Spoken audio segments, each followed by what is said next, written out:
Hai, Assalamualaikum warahmatullahi wabarakatuh dan salam sejahtera. Selamat kembali ke YouTube channel saya, Cikgu Kamil, Cikgu Geografi anda.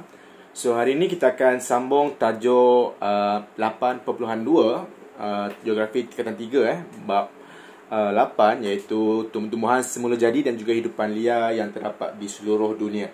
So, sedikit recap, sedikit ulang kaji yang kita buat pada video sebelum ini, iaitu di mana kita belajar tentang ciri-ciri tumbuh-tumbuhan yang terdapat di seluruh dunia, ciri-ciri hidupan liar yang terdapat di gurun panas, yang terdapat di hutan konifer, daun luruh sederhana dan juga hutan monsun tropika.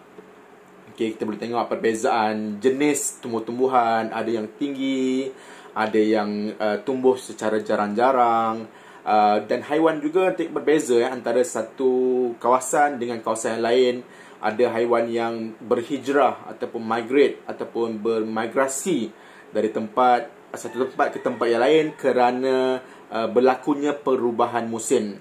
Ada juga haiwan yang aktif pada waktu malam, okey, haiwan nocturnal yang berada di gurun panas, di mana haiwan ini aktif pada waktu malam, dan pada waktu siang mereka akan hanya beristirahat dan mencari tempat yang dingin sahaja.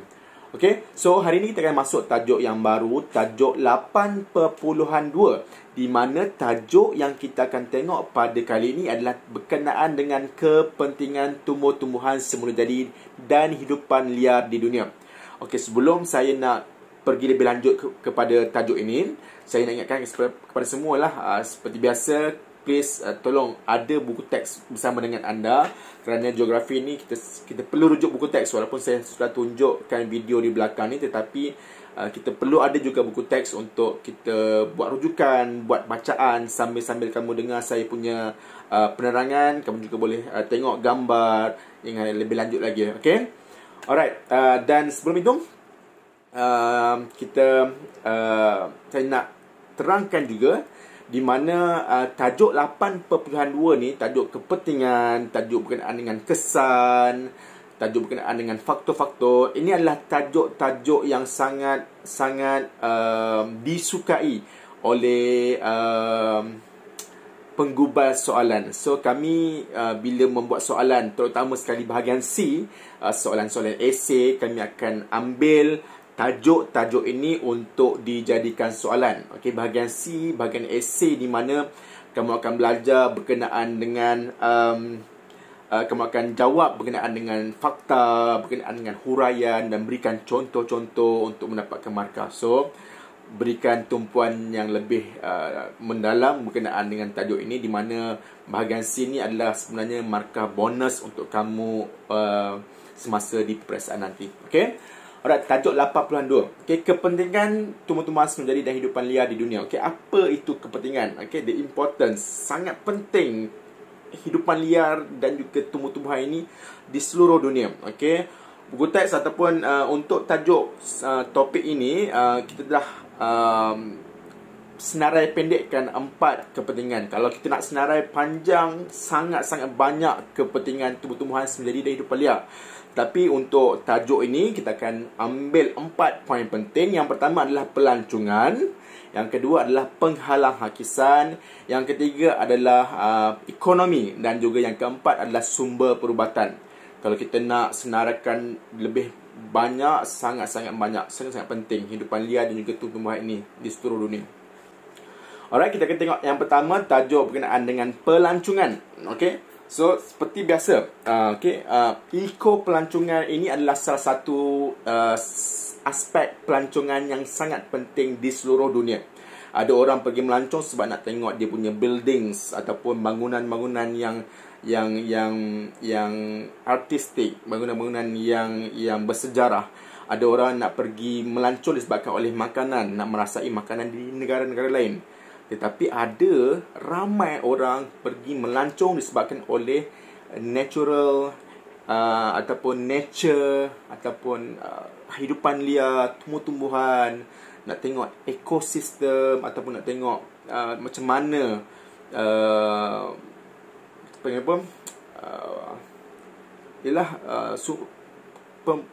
sumber menjadi yang terdapat tumbuh-tumbuhan, hutan, pantai, pulau dan sebagainya, apa yang terdapat di kawasan tersebut, itu yang lebih menarik sebenarnya. Okay? So untuk poin yang pertama adalah pelancongan.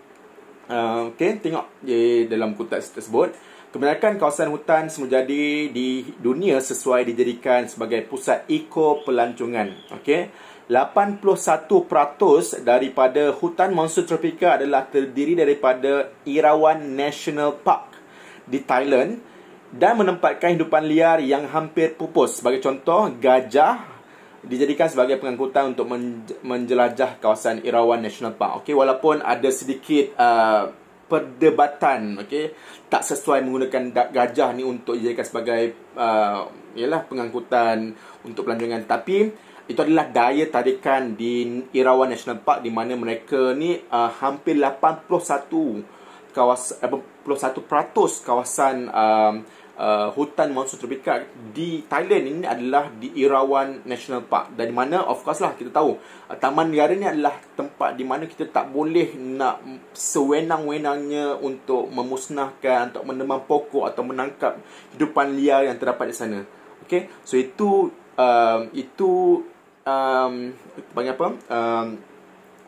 undang-undang, peraturan yang terdapat di seluruh dunia. Okay, National Park, kita tahu di Malaysia kita ada taman negara kita, dan yang sama juga seperti di Thailand, di negara-negara lain, di mana taman negara ini adalah diwatakan, dijaga dengan baik sekali untuk dijadikan sebagai habitat semula jadi hidupan liar dan juga tumbuh-tumbuhan di tempat tersebut. Okay, alright. Di Gurun Panas, tengok poin yang ketiga. Di Gurun Panas, unta turut dijadikan sebagai pengangkutan dan tarikan pelancong. Okay, kita tahulah di Gurun Panas ni orang jarang untuk pergi melancong, tetapi disebabkan oleh daya tarikan pengangkutan unta ni, mungkin orang nak berpeluang ataupun nak merasai macam mana nak menaiki unta ni, so mereka akan pergi ke Gurun Panas untuk melancong.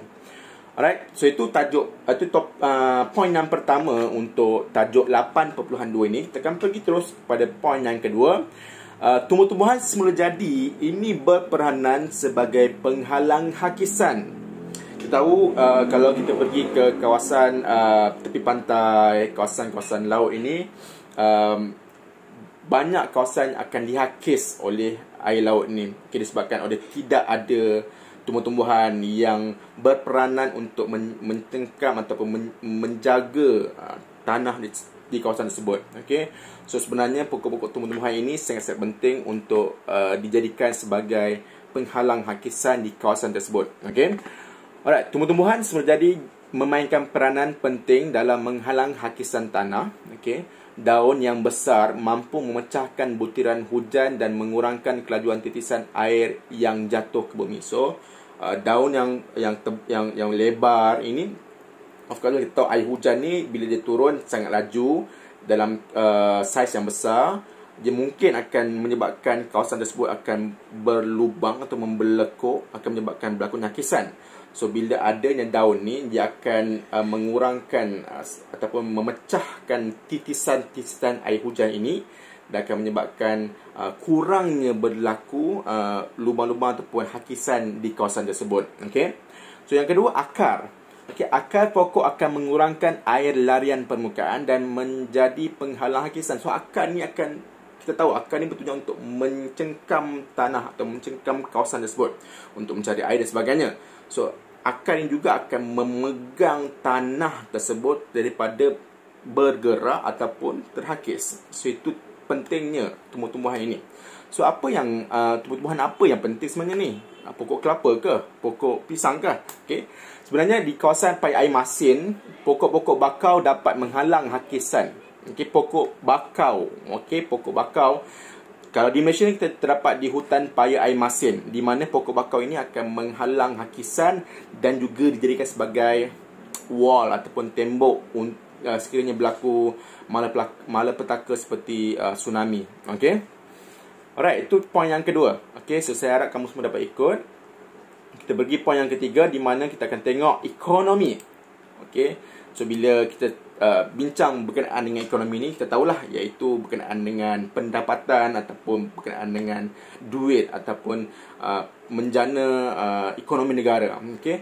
So kita tahu di Malaysia kita sendiri sangat-sangat mementing ataupun industri pembalakan di Malaysia juga sangat penting untuk pendapatan negara, terutama sekali di Sarawak dan juga di Pahang.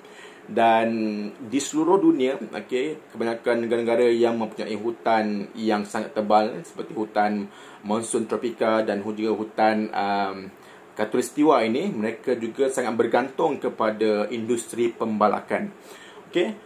Batang pokok hutan konifer, hutan monsun tropika digunakan untuk tujuan pembalakan yang menghasilkan sumber kayu balak untuk dieksport dan juga membekalkan bahan mentah untuk membuat kertas. So kita tahu, papers, kertas ini adalah dihasilkan daripada pokok, daripada batang pokok balak. So digunakan untuk menjadikan kertas, untuk menjadikan perabot dan juga macam-macam lagi produk-produk yang tertentu. Aktiviti pembalakan telah membuka peluang pekerjaan kepada penduduk di kawasan tersebut. Kita tahu, bila adanya kilang balak, bila adanya kawasan-kawasan yang akan ditebang, memerlukan pekerja, dan kawasan setempat, kawasan sekitar tersebut, penduduk di kawasan sekitar tersebut akan diambil untuk bekerja di kilang ataupun di kawasan untuk ditebang di situ. So itu adalah poin yang ketiga. Dan kita tengok poin yang terakhir untuk tajuk 8.2 dan juga tajuk bab 8 ini, iaitu sumber perubatan.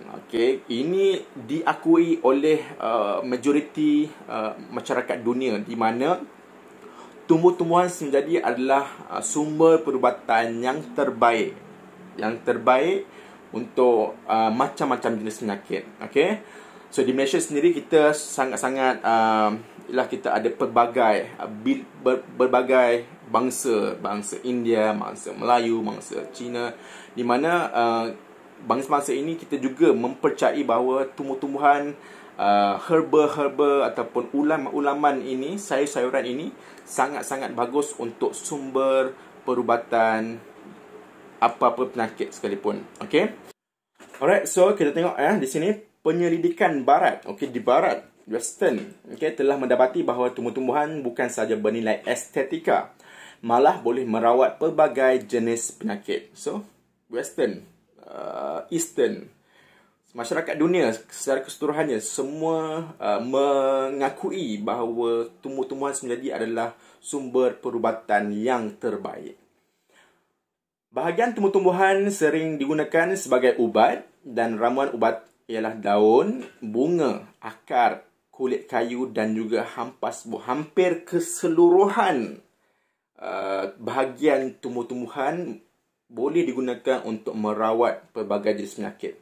Sebagai contoh, batang pokok prickly pear dapat mengurangkan tahap kolesterol yang tidak baik dalam badan seseorang dan dapat membantu mengekalkan kandungan gula dalam badan serta membantu merawat penyakit kencing manis.